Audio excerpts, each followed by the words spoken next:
Magandang gabi mga kapuso. Ako po ang inyong Kuya Kim na magbibigay sa inyo ng trivia sa likod ng mga trending na balita. Gumapang ang takot sa isang grupo ng mga hikers sa Cebu. Ang kanila kasi nakaengkwentro sa trail, dalawang tila nag-aaway na king cobra. Mangangahas ka pa rin bang mamundok o sila makakasalubong mo sa trail? Dalawang king cobra na naglilingkisan at tila ba nag-aaway? Bantay yan. Ito ang naging problema ng grupo ni na Dan B nang mag-hike sila kamakailan sa Mount Kang Irag sa Sirao, Cebu. 8 kami na kasamahan ko. May plano kasi kami mag-hike every weekend for our Mount Apo na hike. Pero sa kalagitnaan ng kanilang hike, bigla na lang daw sumulpot ang dalawang cobra. Yung kasama ko, nakita niya may ahas daw sa gilid ko. Hindi ko yun nakita kasi nakafocus lang ako sa daanan. Kaya gumapang daw ang takot sa grupo. We ran from that area. Pumunta kami sa safer distance. Makakarating pa kaya sa summit ang grupo? Kuya Kim, ano na? Ang mga king cobra ang isa sa pinakamakamandag na ahas sa buong mundo. Ang taong matutuklaw ng isang king cobra, maaaring mamatay sa loob lamang ng 15 minuto. Habang ang malalaking hayop naman, gaya ng elepante, ilang oras lang ang bibilangin bago bawian ang buhay. Ang kamandag kasi ng king cobra, neurotoxic. Pupuntirihin ito ang nervous system ng hayop o taong kanilang matutuklaw. Ano naman kaya ang ginagawa ng dalawang king cobra na nakaengkwentro ni na Dan V sa trail? Ayon sa isang eksperto, hindi raw nag-aaway ang mga ito, kundi nagsasagawa ng isang mating ritual. Ang nakita ng mga hiker ay dalawang king cobra na nag-engage sa isang mating ritual kasi may isang female na nearby na na-attract yung mga males at kapag naamoy nila yung pheromones, mag-engage sila sa isang parang wrestling match. And kung sino man ang mananalo, yun ang magkakaroon ng right na makipag-mate dun sa female. Ang magandang gawin, kung malawak naman yung lugar, pili kayo ng ibang daan na hindi makakaistorbo sa kanila. Naka-combat mode siya, so it's focused on its goal that has nothing to do with you.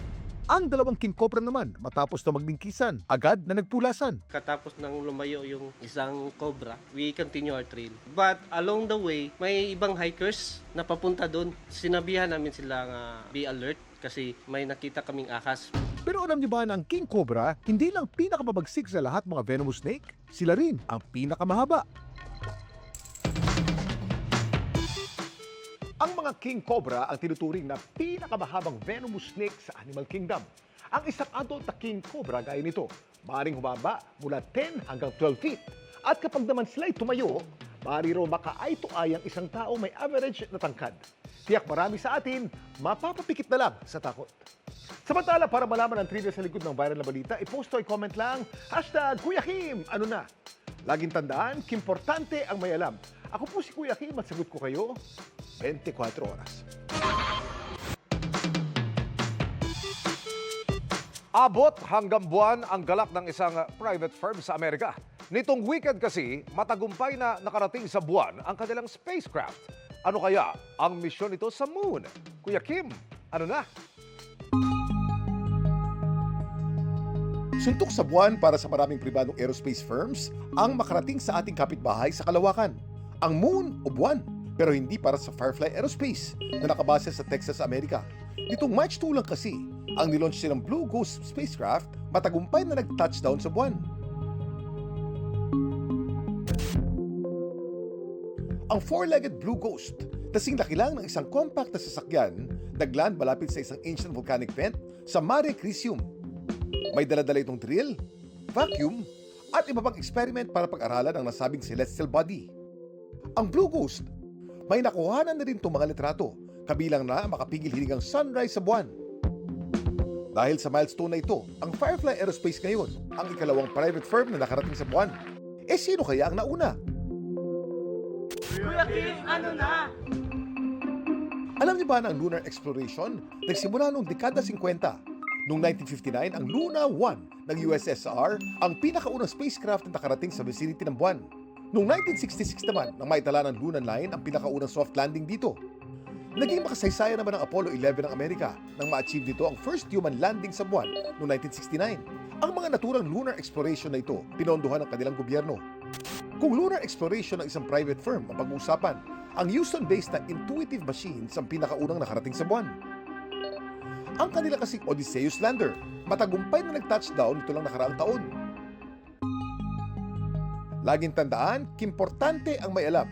Ito po si Kuya Kim at sagot ko kayo 24 oras. Eto, may nangahas daw na umatake sa alagang baboy ng isang residente sa Davao Oriental. At ang salarin, kanila raw nahuli. Sino? O ano ito? Kuya Kim, ano na?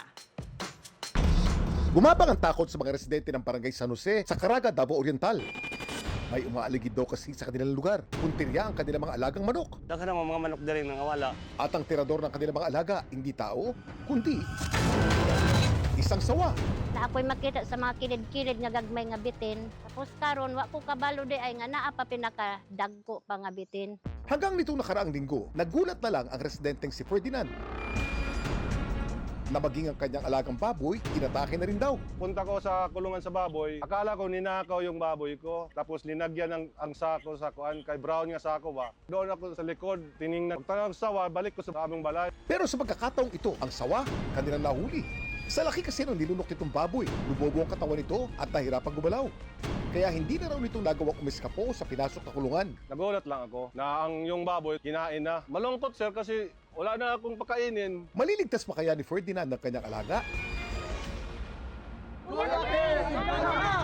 Ang kumain sa alagang baboy ni Ferdinand, isang reticulated python na notorious sa pagkain ng malalaking prey. Pulputan nila, ika-cut off nila yung blood circulation, and then kapag namatay na siya or nanghina na siya, lulunukin na lang nila ito. At nagagawa nila ito dahil sa isang stretchy o elastic na tissue sa pagitan ng kanilang cranium at lower jaw.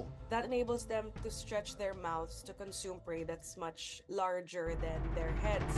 Samantala, agad naman daw tumawag sina Ferdinand sa Environment and Natural Resources Office ng Caraga para kunin ang sawa. Pagka mga alas 10 sa umaga, pumunta rito yung taga-DNR. Pero bigo na silang maisalba ang alagang baboy. Sabi sa taga-DNR, punta kami sa barangay. Nag-istoryahan mi ni Kap kung may darating daw na mga baboy sa DE, papalitan daw. Laging tandaan, importante ang may alam. Ito po si Kuya Kim at sagot ko kayo 24 oras.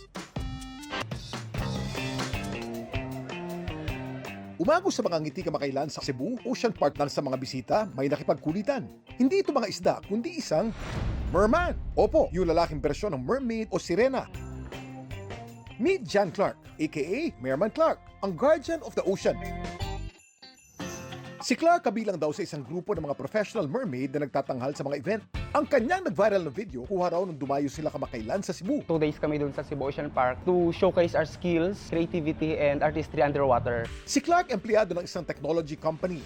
Pero nitong 2023, nag-isip siya ng bagong hobby. Nag-start ako mag-freedive. Sabi ko, parang gusto ko itry yung pagiging merman. Kasi I want something different. Mas na-enjoy ko siya. Yung goal ko is to break the stereotype. Bagay raw na kanyang na-achieve. Ang sarap sa feeling na yung mga bata pumupunta sa akin na mag-hi, naggaganyan ng hearts. Nakita na nila yung minag-merman na. Ang mga sirena, mga maalamat na nilalang sa dagat na may ulo at upper body ng tao at buntot ng isda. Halos lahat ng kontinente sa mundo may bersyon ng mga nilalang na ito. May ilan pa nga naniniwala ng pagpapakita nila masamang pangitain daw. Madalas kasi silang inuugnay sa mga trahedya sa karagatan. Pero hindi ang isa na marahil sa pinakasikat na sirena sa mundo, ang Little Mermaid, na likha ng Danish author na si Hans Christian Andersen. Pero alam niyo ba na may isang nilalang sa ating karagatan na madalas daw mapagkamalang sirena ng mga tao noon? Ito ang mga dugong. Ang katawan kasi ng aquatic mammal na ito, nagmumukhang katawan ng babae na may buntot kapag nasa tubig. Laging tandaan, kimportante ang may alam. Ako po si Kuya Kim at sagot ko kayo 24 oras.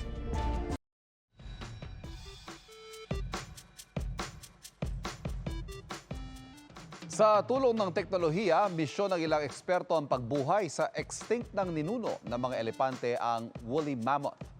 Hangad yan ng isang biotechnology company sa Amerika na para matupad nito, gumawa ng mga genetically modified na daga. Posible nga ba ito? Kuya Kim, ano na?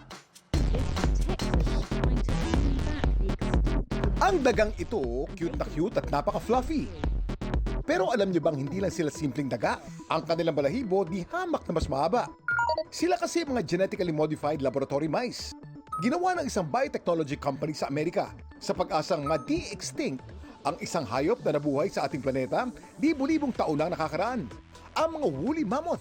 So we actually engineered mouse equivalent of mammoth genes that we've identified on our quest to bring back the mammoth into mice in a healthy way and produced what we believe is cold-tolerant, woolly phenotype-driven mice. Ang mga woolly mammoth, mga extinct na species ng elepante na may mahabang balahibo at kayang mag-survive sa napakalamig na klima.